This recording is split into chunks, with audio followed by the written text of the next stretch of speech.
নমস্কার বন্ধুরা, কেমন আছো তোমরা? দেখো, আমরা বেরিয়ে পড়েছি বাড়ি যাওয়ার উদ্দেশ্যে। বাড়ি মানে বাপের বাড়ি। তো সবাই মিলে বেরিয়ে পড়েছি।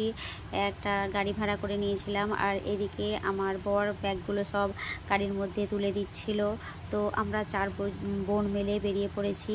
কালী পুজোটা খুব ভালোভাবেই কাটলো। তো একসাথে চার বোন খুবই মজা মস্তি করলাম, খুবই হইচই করলাম, খুবই এনজয় হলো।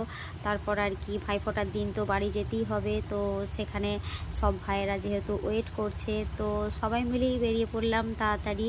তো তাড়াতাড়ি বললাম ঠিকই, কিন্তু বেরাতে একটু লেটই হয়ে গিয়েছিল। তো 9:30টার দিকে বেজে গিয়েছিল। ওখানেও অনেক বোনেরা ছিল যারা অমৃতকে ফোঁটা দিয়েছিল। তো তাদের ফোঁটারও ওয়েট করতে হয়েছে। তো তাদের কাছে অমৃত ফোঁটা নিয়ে তারপর আমরা বাপের বাড়ির দিকে এসেছিলাম। আর এটা ছিল আমার গ্রামের রাস্তা। তো গ্রামের রাস্তা যখনই আসি তখনই মন ভরে যায়, কারণ এখানগুলো নিয়ে তো অনেক স্মৃতি আছে। তো সেই নিয়েই খুব কি বলবো, খুবই মন খারাপ হয়ে যায়। আর মনের মধ্যে একটা আলাদা ফিলিংসও হয়, যেহেতু নিজের দেশে ঢুকছি, নিজের বাড়িতে এই রকম। তো তারপর আর কি, সবাই মিলে আবার বেরিয়ে পড়েছি ভাই ফোঁটা দেবো, ফোঁটা দেওয়ার জন্য। তো ভাই দিয়েছিল আমাদের দু বোনকে এই শাড়ি দুটো। তো আমরা দু বোন শাড়িগুলো ফটাফট রেডি করে পরে নিয়ে তারপরে বেরিয়ে পড়েছি। এটা ছিল আমার ছোটো পিসমণির বাড়ি। তো এই ছোটো পিসমণির ছেলেকে প্রথমে এখানে ফোঁটা দিয়েছি, দিয়ে তারপরে এটা ছিল আমার বড় পিসমণির ছেলে। তো বড় পিসমণির ছেলেকেও ফোঁটা দিয়ে নিয়েছি। আগে পিসমণির ছেলেদেরকে ফোঁটা দিয়ে নিয়েছিলাম, তারপরে বাড়ির সব কাকা ছেলেদেরকে নিয়ে ফোঁটা দিচ্ছি। তো সবাইকে তো একসাথে পাইনি, সবাইকে যদি একসাথে পেয়ে যেতাম তো অনেকটা বড় লম্বা লাইন দিয়ে বসতে হতো ভাইদেরকে। তো সব ভাইয়েরা, সব বোনেরা তো প্রচুর হইচই, এই সবগুলো তো হতেই থাকতো। যেহেতু সবাইকে একসঙ্গে পেলাম না, এই কজনকে একসঙ্গে পেয়েছি। তো এদেরকে প্রথমে ফোঁটা দিয়ে দিয়েছিলাম, তারপরে একে একে সবাই এসেছিলো। তো তারপর সবাইকে দেওয়া হয়েছিল। যাই হোক, আমরা চার বোন মিলেই, চার বোন বলছি কথাটা ভুল, আমরা অ্যাকচুয়ালি 5 বোন। এক বোন আসতে পারেনি, তো সেই জন্য তার তো প্রচুর কান্নাকাটি, প্রচুর মন খারাপ তার। যেহেতু আমরা সবাই একসঙ্গে যখন থাকি তো প্রচুর হই হট্টগোল এরকম হয়। তো বাড়ির একটা রমরমার ব্যাপার থাকে। তো সেটা একটু কিছুটা খামতি রয়েই গিয়েছিল। তবু আমরা সবাই মিলে যে কজন ছিলাম, তো সবাই মিলে ভালোই মজা করে নিয়েছি।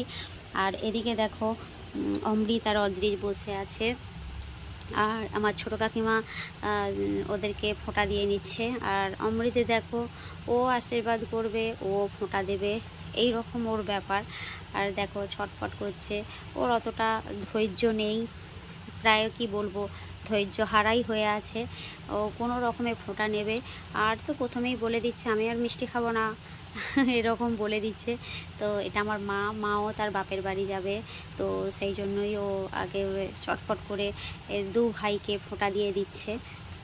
আর এদিকে দেখো, অদৃশ তো যেহেতু বড় হয়ে গেছে, তো ও ধৈর্য নিয়ে বসে রয়েছে। কিন্তু আমাদের এই অমৃত, ও তো মোটেই বসবে না কোনো রকমে। তাও বারবার বলে দিচ্ছে আমি মিষ্টি খাবো না, আমাকে শুধু ওই টিপটা দিয়ে দাও, শুধু এই রকম বলছে। যাই হোক, দেখো মা ফোঁটা দিয়ে নিয়েছে, দিয়ে সে তার বাপের বাড়ি বেরিয়ে পড়েছে। আর এটা আমাদের ঠাকুমা। তো এটা এটা একটা কাকার ছেলে। তো ঠাকুমা তাকে ফোঁটা দিয়ে দিয়েছে, আর আমিও তাকে দিয়ে নিয়েছিলাম একসঙ্গে। তো বললাম না, একসঙ্গে সবাইকে পাওয়া গেল না। তো একে একে সব ভাইরা আসছিল। তো এটা আমার ভাই। তো আমার ভাই ছিল সবার লাস্ট। আর ও একটা কাজে বেরিয়ে গিয়েছিল, তো আসতে ওই জন্যই তার অনেকটা লেট হয়ে গিয়েছিল।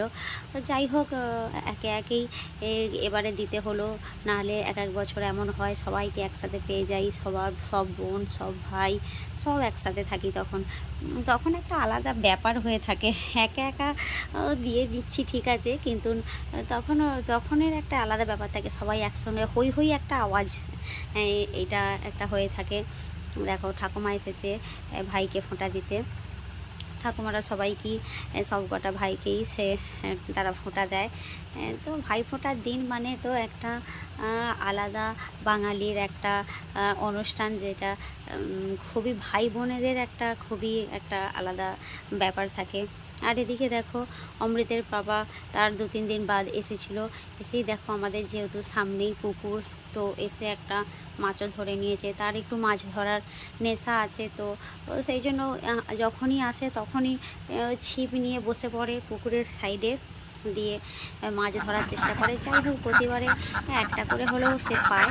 আর এদিকে দেখো পক্ষীরাজের দল, হাঁসগুলো সব আমাদের বাড়িরই, দেখো আমাদের বাড়ির দিকেই যাচ্ছে হাঁসগুলো, সব আমাদের বাড়িরই হাঁস। আর সেই আমাদের পুকুরটায় তো একটা পেয়েছিল, আর এটা ছিল আমার ছোটো পিসুমণিদের পুকুর। তো ওখানেও চলে এসেছে তারা মাছ ধরতে সবাই মিলে, কিন্তু না এখানেও তাই সেই ছোটোই একটা মাছ পেয়েছিল। তারপরে আর কি সব ভাই বোনেরা থাকলে মোমোর ফিস্ট, তো সবাই মিলে করে নিয়েছিলাম মোমোর ফিস্ট। আর মোমো অনেক বানাতে হয়েছিল, তো বানিয়ে সবাই মিলে এত ছুটছে যে কোনো কি বলবো, কারণ জিনিস ভুলেও গেছে, মামা বাড়িতে গিয়ে অল টাইম ছুটছে। তো যাই হোক খুব আনন্দ মজা করে কাটালাম। তারপরে আর কি বাড়ি আসার উদ্দেশ্য ছিল, আর দেখো বৃষ্টি, তাই বৃষ্টিতে গাড়ি ছেড়ে দিয়ে আমাদেরকে টোটোয় করে আসতে হয়েছিল।